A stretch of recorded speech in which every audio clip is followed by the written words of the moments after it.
తాగడానికి తీసుకొచ్చిన మట్టి కుండలైనా ఇంకా వంట చేసుకోవడానికి తీసుకొచ్చే మట్టి పాత్రలైనా సరే మనము అలానే వాడేయకూడదు.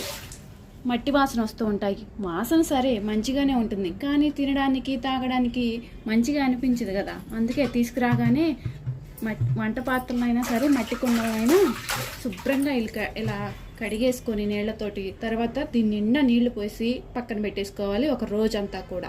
మట్టి కుండలను అయితే ఇలా, ఇక మట్టి పాత్రలను అయితే మాత్రం వాటిని శుభ్రంగా కడిగేసి ఒక రోజంతా నీళ్ళలో నానబెట్టేశాక బియ్యం కడిగిన నీళ్ళతోటి మళ్ళీ ఒక రోజంతా నానబెట్టేసుకుంటే పాత్రలు కూడా వంట చేసుకోవడానికి రెడీ అయిపోతాయి. ఇప్పుడు మన మట్టి కుండ అయితే కడగటం అయిపోయింది. దీని నిండా నీళ్లు పోసి పక్కన పెట్టేస్తున్నాను.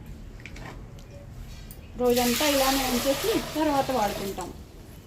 అప్పుడు నీళ్లు త్రాగడానికి చల్లగా బాగుంటాయి. మట్టి వాసన వస్తున్నా కానీ రుచి బాగుంటుంది.